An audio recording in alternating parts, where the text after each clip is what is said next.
आज का टॉपिक है आपका प्रूफ ऑफ ओम्स लॉ। आपको ओम्स लॉ प्रूफ करना है। ये क्वेश्चन पेपर में बहुत पूछा जाता है, इसका प्रूफ पूछा जाता है और इससे न्यूमेरिकल भी आते हैं।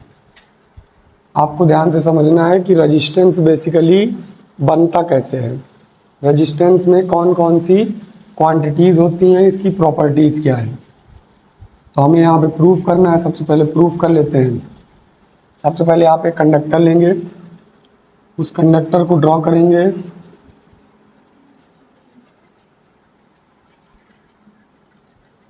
इसकी लेंथ को सपोज कर लीजिए स्मॉल एल। दो वायर लीजिए, वायर के थ्रू कंडक्टर की बोथ साइड बैटरी से कनेक्ट कर दीजिए। Plus minus plus minus plus minus, minus terminal plus terminal, यह आपने बैटरी बना दी। इस बैटरी का पोटेंशियल है कैपिटल V। आपने जो कंडक्टर लिया है, इस कंडक्टर की लेंथ L है। इसमें present of number of electron and proton, total जो इसके अंदर नंबर ऑफ इलेक्ट्रॉन होंगे और प्रोटॉन होंगे, उनको हमने किससे दिखाया? स्मॉल n से दिखाया।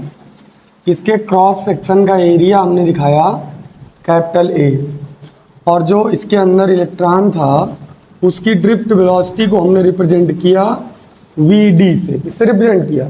Vd। V लिखा, उसके नीचे सफिक्स में D लिख दिया। बात समझ में आई?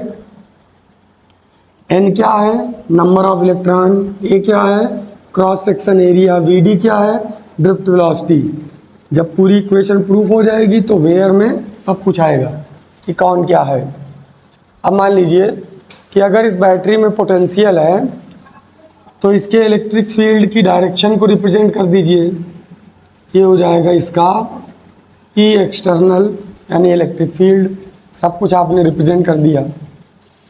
अब आपको शो करते रहना है कि कहाँ पर क्या है, और सब की प्रॉपर्टी आप पहले से पढ़ चुके हैं।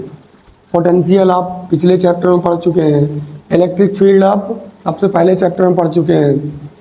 तो यहाँ पे आपको लिखना है अकॉर्डिंग टू पोटेंशियल ग्रेडियंट। अब पोटेंशियल ग्रेडियंट क्या होता है बेटा? उसको सबसे पहले आप या तो साइड में इंडिकेट कर दीजिए या सेंटर में इंडिकेट करेंगे, तो उससे पहले फ्रॉम लिखेंगे। तो आपका जो फॉर्मूला होगा वो रिमेंबर के प्लेस पे आएगा। मतलब आप याद दिला रहे हो कि इस फॉर्मूले से आप डेरिवेशन लगा रहे हो। तो हमने लिख दिया from E is equal minus DV upon DR। यही तो आया था पोटेंशियल ग्रेडियंट, इसका आपने यूज़ किया। अब आपकी लेंथ यहाँ पर DR नहीं है, क्या है? L है। आपका पोटेंशियल DV नहीं, क्या है? V है। और आपकी इलेक्ट्रिक फील्ड E है। तो आपका इलेक्ट्रिक फील्ड क्या हो जाएगा? इलेक्ट्रिक फील्ड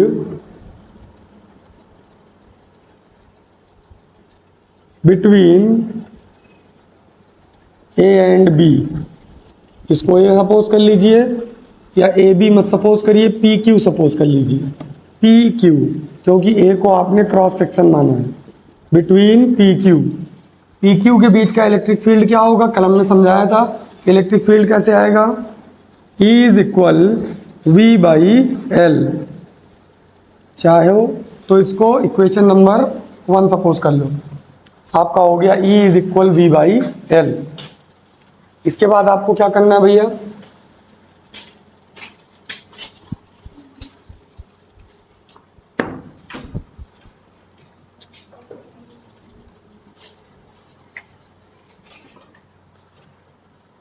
सबसे पहले क्या किया हमने? अकॉर्डिंग टू पोटेंशियल ग्रेडियंट हमने फॉर्मूला लिखा E is equal minus DV upon DR। फिर हमने लिखा electric field between P and Q। P ये टर्मिनल मान लिया, Q ये टर्मिनल मान लिया। इसके बीच का इलेक्ट्रिक फील्ड क्या आ जाएगा? E इज इक्वल V/L, क्योंकि टोटल V है और लेंथ कितनी है? L। तो L से डिवाइड कर देना है आपको V को। E इज इक्वल आ गया आपका V/L। यहाँ बात समझ में आ गई इतनी? इसके बाद ध्यान से देखिए भैया,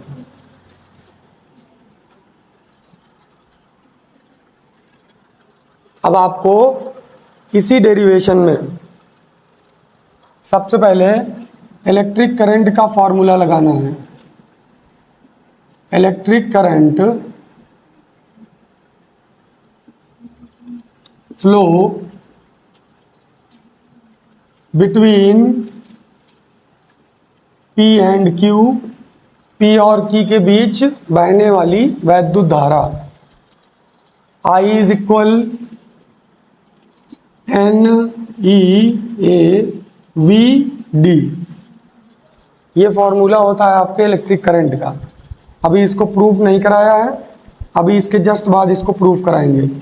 आपने फॉर्मूला लिखा I इज इक्वल NEAVD और इसको मान लीजिए इक्वेशन नंबर 2 और छोड़ दीजिए। बात समझ में आई? E is equal V/L, electric current I बराबर NEAVD। अब आपको यहाँ पे लिखना है force on 1 electron. Force on 1 electron ये आप कल फाइंड कर चुके हैं।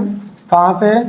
F is equal Q into E and Q is equal NE। ये क्या है बेटा? Quantization of charge. आपने 1 इलेक्ट्रॉन सपोज किया है, N की वैल्यू 1 हो जाएगी, तो ये हो जाएगा Q इज इक्वल E। अब यहाँ से Q की वैल्यू उठा के फोर्स में इम्प्लीमेंट कर दीजिए, F is equal E into E, equation number 3। ये आ गया आपका फोर्स ऑन 1 इलेक्ट्रॉन। अब आपको इसी इलेक्ट्रॉन पर एक्सेलरेशन फाइंड करना है, तो आप यहाँ पे लिखिए acceleration on electron dash Newton का second law F is equal ma, a is equal F upon m। फिर ध्यान से देखिए, सबसे पहले आपने फोर्स फाइंड किया कहाँ पर? On 1 electron. इस पूरे चैम्बर में, जो कंडक्टर का चैम्बर है, इसमें बहुत सारे इलेक्ट्रॉन है, हमने पहले रिप्रेजेंट कर दिया स्मॉल n। उस स्मॉल n में से कोई एक इलेक्ट्रॉन आपने फाइंड किया और उस पर लगने वाला फोर्स फाइंड किया, और फोर्स कैसा है? Electric force. तो चाहो तो यहाँ पर इलेक्ट्रिक लिख सकते हो, ऊपर लिख दीजिए इलेक्ट्रिक फोर्स। एक इलेक्ट्रॉन पर लगने वाला आपने इलेक्ट्रिक फोर्स फाइंड किया, Q is equal NE। N क्या है? Number of electron. आपने 1 ऊपर रिप्रेजेंट किया है, उसी को आपने यहाँ इंडिकेट किया है। Q इज इक्वल हो जाएगा E से, और F is equal E into E। फिर आपने लिखा एक्सेलरेशन ऑन इलेक्ट्रॉन। तो आप किस इलेक्ट्रॉन की बात कर रहे हो? इसी इलेक्ट्रॉन की जिस पर आपने फोर्स फाइंड किया है। बात समझ में आई? तो आपका न्यूटन सेकेंड लॉ लगेगा, F is equal ma, a is equal F upon m। अब आपको इसी F की वैल्यू यहाँ पर उठा कर रखनी है। इसको सपोज करिए इक्वेशन नंबर 4 और इसके नीचे लिखिए put the value of electric force, put the value of electric force on equation 4 dash a is equal F की प्लेस पे आपने वैल्यू रख दिया E into E upon M। आपका एक्सेलरेशन फोर्स रखने के बाद हो गया E into E upon M। अब आपको रिप्रेजेंट करना है इलेक्ट्रिक फील्ड। इस इलेक्ट्रिक फील्ड की वैल्यू को उठाकर कहाँ रख देना? इक्वेशन नंबर ये 4 है आपका, इसको सपोज कर लीजिए 5। फिर से लैंग्वेज लिखिए, put the value of electric field on equation 5, a is equal E आपका लिखा रहेगा, E की प्लेस पे आप लिखोगे V/L लिख दिया आपने, M आपका पहले से है, आपने M को रिप्रेजेंट कर दिया। a is equal EV upon ML। इसको आप चैम्बर के अंदर ऐसे बंद कर दीजिए। ये हो गया आपका एक्सेलरेशन। बात समझ में आई? अब आपको इसके एक्सेप्ट एक डायग्राम और बनाना है। क्या करेंगे आप? छोटे छोटे जो आपके इलेक्ट्रॉन्स पार्टिकल्स हैं, आप उनकी मोशन को रिप्रेजेंट करेंगे। सपोज करिए इलेक्ट्रॉन यहाँ से मूव करता है, इस डायरेक्शन में जाता है, कर्नल से स्ट्राइक करता है, और यहाँ इसकी इनिशियल वेलोसिटी u1 है। स्ट्राइक करने के बाद इसकी डायरेक्शन चेंज हुई, फिर से कर्नल से टकराता है, यहाँ इसकी इनिशियल वेलोसिटी u2 है। यहाँ स्ट्राइक किया, फिर से डायरेक्शन चेंज हुई, फिर कर्नल से टकरा गया, फिर यहाँ से स्ट्राइक किया, फिर कर्नल से टकरा गया, u3 u4, फिर से डायरेक्शन चेंज हुई, यहाँ पे फिर कोई कर्नल होगा, यहाँ पे u5, फिर टकराया, फिर किसी टर्मिनल से टकराएगा, फिर टकरा गया, फिर किसी कर्नल से टकराया, तो ये हो गई u6, नहीं यहाँ पे आएगा u7, u6 आएगा यहाँ पे u7। इस तरीके से आपको इसकी रैंडम मोशन को रिप्रेजेंट करना है, और रैंडम मोशन कहाँ तक जाएगी, n पार्टिकल तक जाएगी। तो सपोज कर लीजिए डैट डैट डैश, यहाँ पर कोई आपका n पार्टिकल मिला जिसकी इनिशियल वेलोसिटी un थी, क्या थी, un, और आपने इन सभी पार्टिकल्स का एक एवरेज निकाला, और एवरेज निकालते समय आपको यहाँ रिप्रेजेंट करना है, रिप्रेजेंट करेंगे u average of all contained n electrons, n ही तो सपोज किया था आपने, तो आपने सभी n पार्टिकल्स की u एवरेज फाइंड की, u average of all contained n electron, नीचे लिखेंगे u average is equal u1, ऊपर वेक्टर लगा देंगे, plus u2 plus u3 that that dot dash plus un divide by n। और मैंने कल आपको इसकी वैल्यू बताई थी, कितनी आएगी, due to direction average initial speed हो जाएगी 0, क्योंकि जितना इलेक्ट्रॉन पॉजिटिव टर्म में मूव कर रहा है उतना ही निगेटिव टर्म में मूव कर रहा है, तो आपकी एवरेज इनिशियल स्पीड क्या हो गई, 0 हो गई। अब आपको यहाँ पर लिखना है according to Newton's first equation, according to Newton's first equation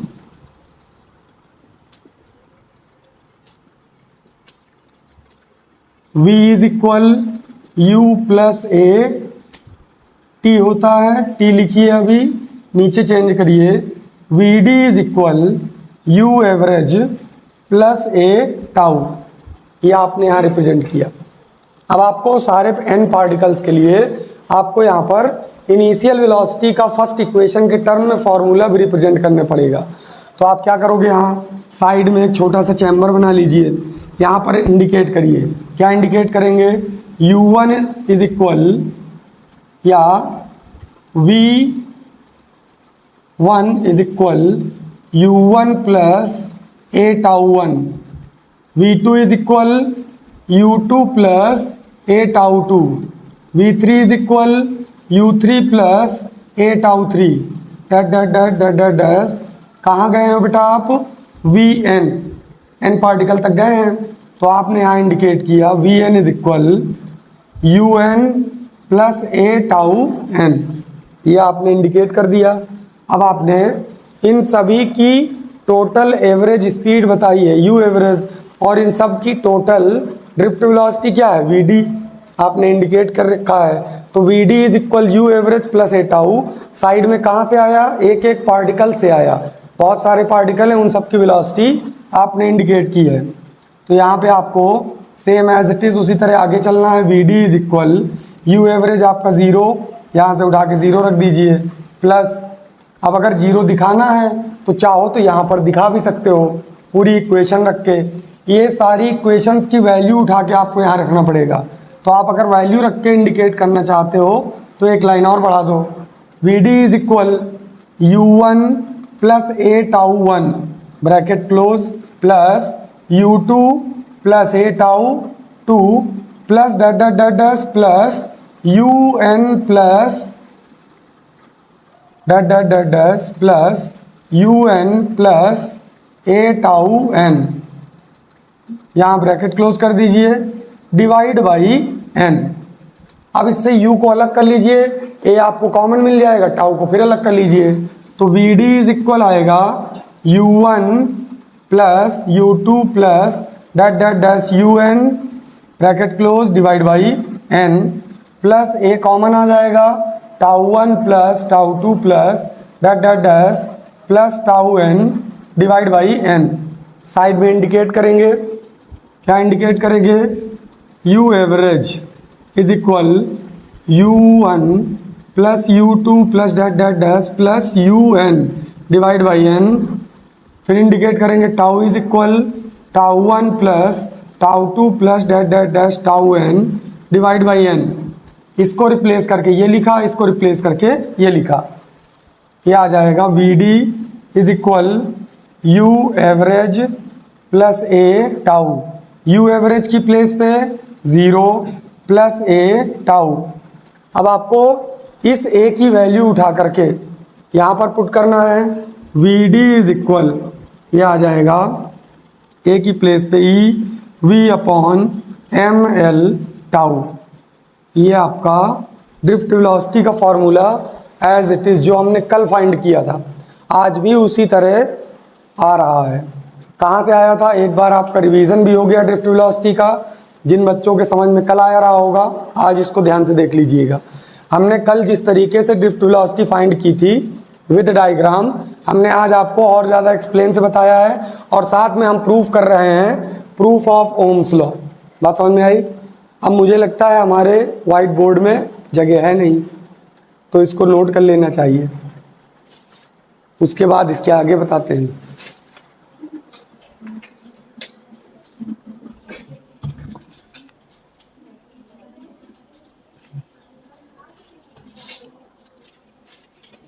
Arvind कहाँ गायब हो गया?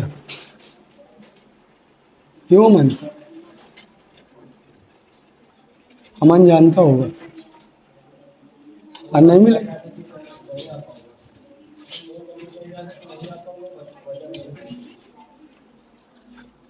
बता देता है लेकिन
आशीष तुम्हारा विचार कहाँ से बन गया?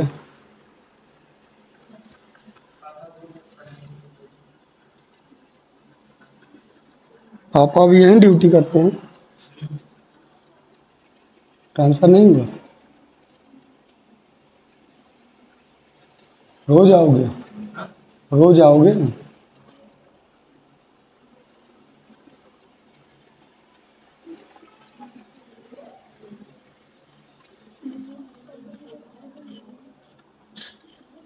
क्यों उसको डिस्टर्ब कर रही हो साक्षी तुम? उसका सर घूम रहा है।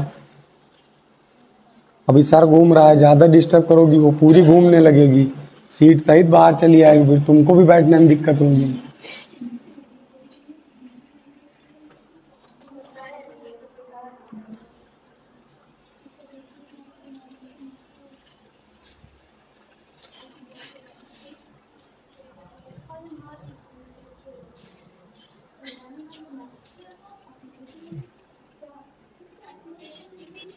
ये बताओ, मैं इसीलिए कोचिंग खोले हूँ कि पूरा स्कूल का डिस्कशन यही हो जाए हैं। अरे मैं वैसे भी नहीं आया था आज।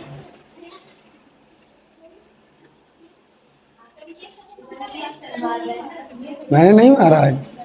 अच्छा ये बताओ, हर क्लास का क्लास टीचर क्यों बनाया गया है? मैं ही क्यों हर बच्चे से दुश्मनी लेता रहूं?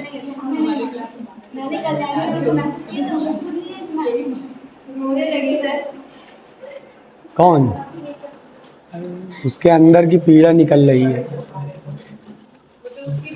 नहीं, लेकिन मैंने आज हिंदी मीडियम वालों को अच्छा सुझाया है। इतने नालायक हैं, सूत्र नहीं याद करते।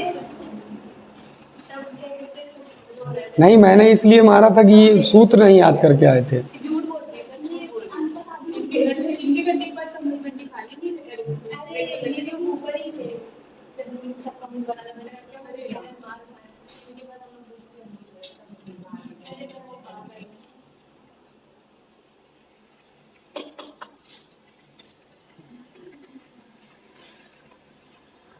उसमें बेचारी आज प्रिया भी मार खाई है, अर्चिता भी मार खाई है। हाँ तो वही तो मैं बता रहा हूँ, तब भी नहीं आया। कल स्कूल में उसको पूरा लगवा दूंगा। हाँ बिना मारे, बस सूत्र सुनूंगा, बस सूत्र में उचेल लूंगा। फिर मेरी आदत ये नहीं है ना कि मैं ना बताऊं, बताऊंगा जरूर अगर नहीं आएगा तो। ओम, आज जाग तुम बता देना, कह देना साक्षी कह रही थी नितेश सर पागल वागल हैं। क्यों? कुछ तो इज्जत करो, उनका साला बैठा रहता है उसके सामने, तुम उनकी जीजक धर बेइज्जती।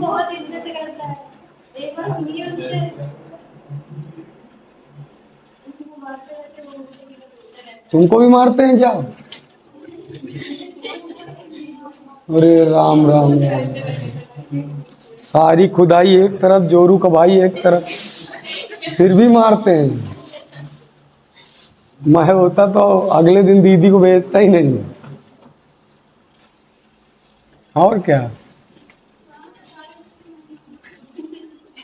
अरे क्या मतलब है ऐसे जीजा का?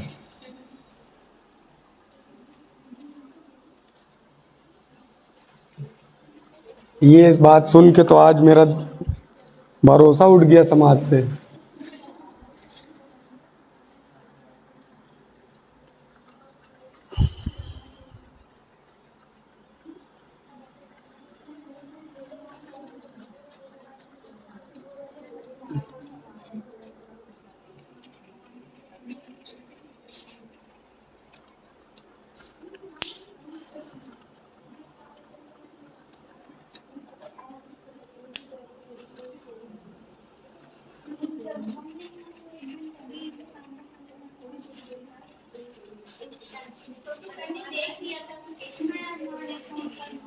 बिटिया पहले नोट कर लो, लास्ट में 10 मिनट एक्स्ट्रा दे दूंगा मैं बात करने के लिए। 10 मिनट पहले ही पढ़ाना बंद कर दूंगा, लेकिन पहले नोट कर लो।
नोट हो गया बेटा?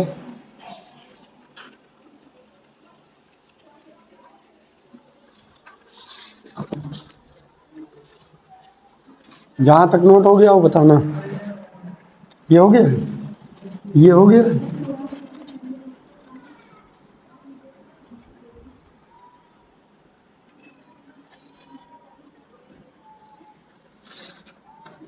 ये वाला स्टेप ये हो गया सबका। शशांक,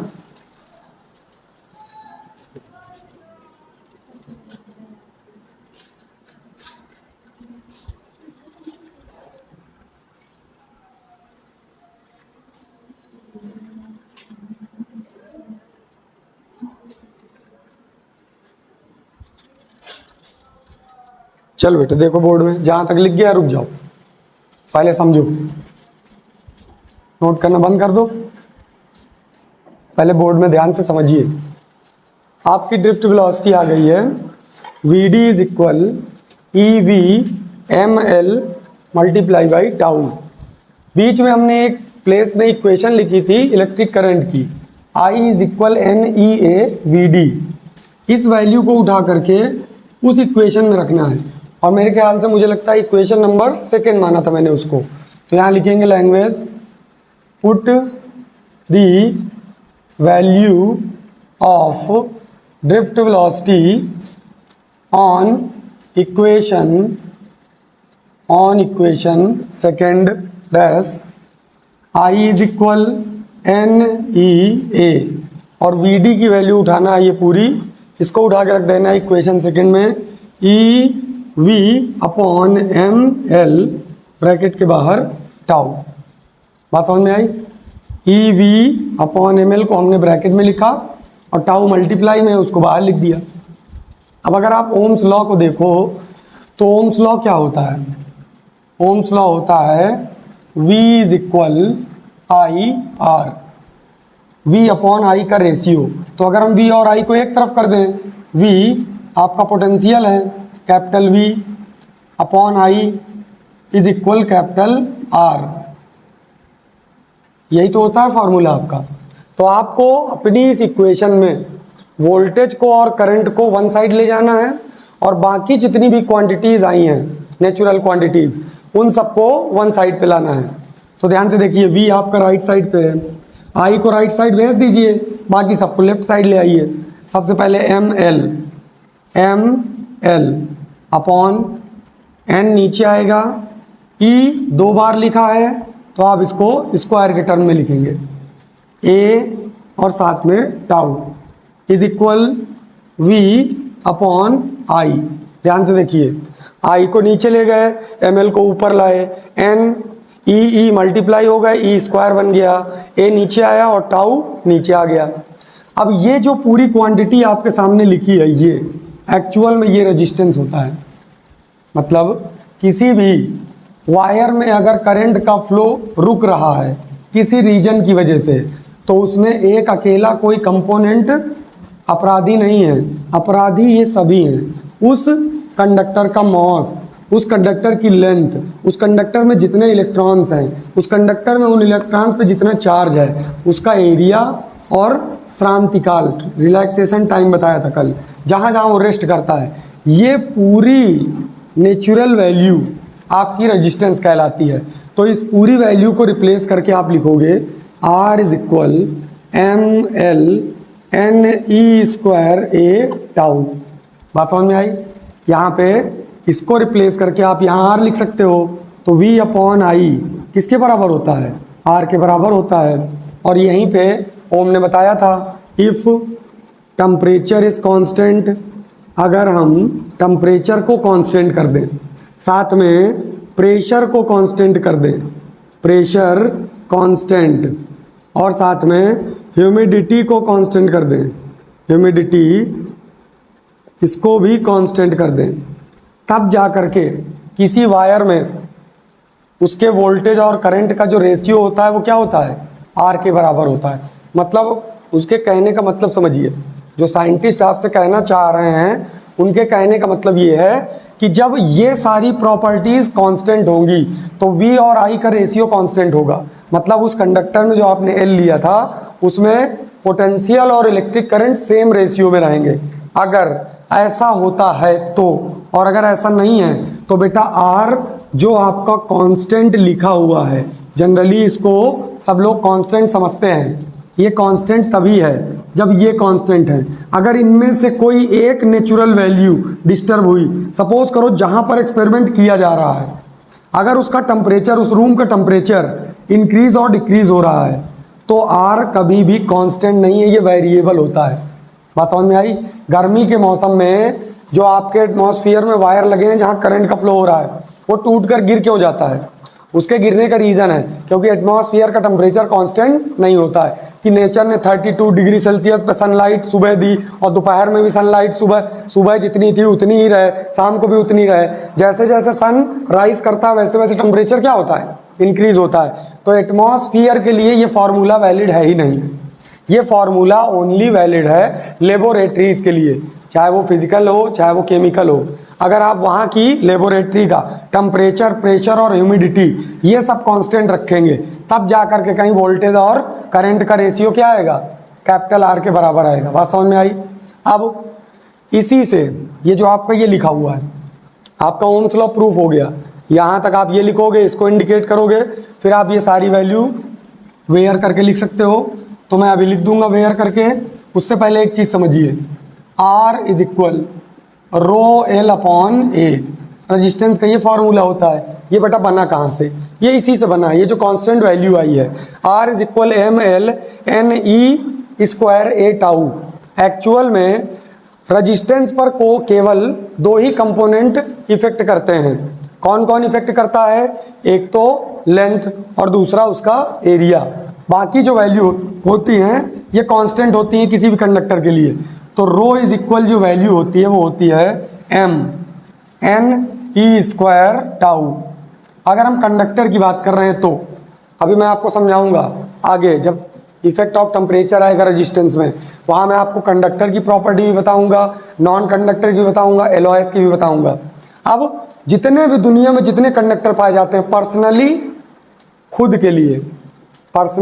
के लिए वो कंडक्टर अपनी इन प्रॉपर्टीज को कांस्टेंट रखता है। मान लीजिए हमने एक्सपेरिमेंट में 1 मीटर लेंथ का कोई वायर लिया, उसका मॉस तो कंफर्म होगा ना, 500 ग्राम 600 ग्राम कुछ तो होगा, तो वो चेंज नहीं हो सकता है। उसमें जितने इलेक्ट्रॉन होंगे वो भी चेंज नहीं होंगे, इलेक्ट्रॉन का चार्ज वैसे ही कांस्टेंट होता है। और पर्टिकुलर सपोज करो आपने आयरन लिया, आयरन पर्टिकुलर नाम ले रहा हूं मैं, अगर आपने आयरन लिया तो आयरन के बीच के पार्टिकल्स जो होंगे, जो आपकी ड्रिफ्ट वेलोसिटी क्रिएट कर रहे होंगे, उनका रिलैक्सेशन टाइम सबका क्या होगा, अप्रॉक्सीमेट सबका सेम होगा। अगर आप कॉपर लोगे तो कॉपर का भी सेम होगा।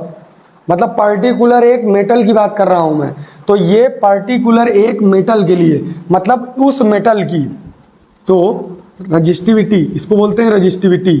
रो क्या है, रजिस्टिविटी। अब रजिस्टिविटी की डिफिनीशन क्या होती है, resistivity is a internal property of matter. पूरी डिफिनीशन लिखी, resistivity is a internal property of matter की जगह लिख दीजिए मटेरियल, और मटेरियल में क्या, मेटल्स की, बाकी किसी की बात मत करिए आप। मटेरियल में कौन है हमारे पास, मेटल्स हैं।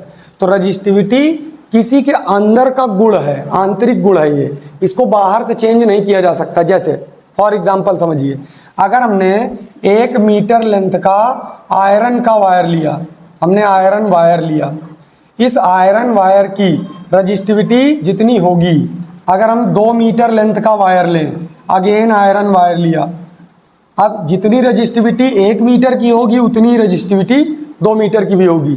चेंज क्यों नहीं हुई? क्योंकि आपने मटेरियल कहाँ चेंज किया। आयरन अगर आप 10 मीटर लंबा भी ले रहे हो तब भी उसकी रजिस्टिविटी वही होगी जितनी 1 मीटर की है। तो डिफिनीशन पे फिर से गौर करिए, resistivity is a internal property of material, ये किसी का बाह्य गुण नहीं है। जबकि रजिस्टेंस क्या है?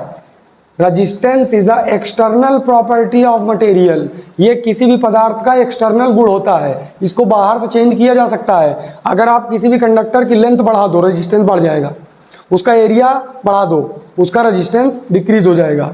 फिर लेंथ को छोटा कर दो, रेजिस्टेंस कम हो जाएगा। एरिया को बढ़ा दो, रेजिस्टेंस क्या हो जाएगा? डिक्रीज करेगा। एरिया घटा दो, रेजिस्टेंस फिर से क्या होगा? इंक्रीज कर जाएगा। बात समझ में आई? तो रेजिस्टेंस आपकी एक्सटर्नल प्रॉपर्टी है। यहाँ पे लिखेंगे रेजिस्टेंस, अभी मैं इन सब की जनरल डिफिनीशन लिखवा रहा हूँ। Resistance is a external property of material, और मटेरियल में किसकी? मेटल्स की। बाकी किसी की बात नहीं करेंगे हम, सिर्फ मेटल्स की ही बात करेंगे। Resistivity is a internal property of material and resistance is a external property of material. ये बात समझ में आई? कॉन्सेप्ट समझ में आया? नहीं समझ में आया अभी कि रजिस्टेंस बेसिकली है क्या? रजिस्टेंस बेटा ये रहा, इसमें जितनी भी क्वांटिटी है, mass, length, n, electron, area, tau, ये सब इफेक्ट करते हैं। लेकिन जितना इफेक्ट लेंथ और एरिया करते हैं पर्टिकुलर मेटल के लिए, उतना इफेक्ट एम, एन, ई और टाउ नहीं करते हैं। इसीलिए ये पर्टिकुलर कंडक्टर के लिए कांस्टेंट हो जाते हैं और क्या बन जाते हैं? जब आप न्यूमेरिकल लगाओगे तब भी आप देखोगे कॉपर की रजिस्टिविटी अलग होगी, आयरन की अलग होगी, एल्युमिनियम की अलग होगी। तो क्यों होती है? क्योंकि पर्टिकुलर कंडक्टर की रजिस्टिविटी अलग अलग होती है। क्यों होती है? क्योंकि सबकी कंडक्टिविटी अलग अलग होती है। सबके पास नंबर ऑफ इलेक्ट्रॉन तो सेम होते हैं, लेकिन सब धारा के सुचालक अच्छे नहीं होते हैं। जैसे सिल्वर, कॉपर, ये सब धारा के अच्छे कंडक्टर माने गए। सुचालक का मतलब क्या है? कंडक्टर, जो कम विरोध करता हो, अपोजिट डायरेक्शन में इलेक्ट्रॉन के फ्लो करने का। बेसिकली रेजिस्टेंस क्या है? रेजिस्टेंस वो क्वांटिटी है जो आपके जितने भी चार्ज कैरियर्स हैं, चाहे वो प्रोटॉन हो चाहे वो इलेक्ट्रॉन। अगर प्रोटॉन की बात करें तो ये तो फ्लो करता है इलेक्ट्रिक फील्ड की डायरेक्शन में, और साथ में अगर हम इलेक्ट्रॉन की बात करें तो इलेक्ट्रॉन फ्लो करता है अपोजिट डायरेक्शन में इलेक्ट्रिक फील्ड के। तो ये दोनों का विरोध करता है, दोनों को जाने नहीं देना चाहता। बात समझ में आई? नहीं आई अभी समझ में? कोई डाउट हो तो अभी पूछ लीजिए। अगर यहाँ तक बताने में कोई डाउट हो, रजिस्टेंस और रजिस्टिविटी को समझना है बेसिकली इसका कॉन्सेप्ट। रजिस्टेंस और रजिस्टिविटी अभी मैं आपको एक्सप्लेन करके फिर पढ़ाऊंगा। इनकी कई डिफिनीशन होती हैं। यहाँ तो मैंने आपको इनकी नेचुरल डिफिनीशन लिखाई है, अभी इस चैप्टर के अकॉर्डिंग नहीं लिखाई है। बात समझ में आई? कोई समस्या तो नहीं है इसमें? नोट कर लीजिए फिर।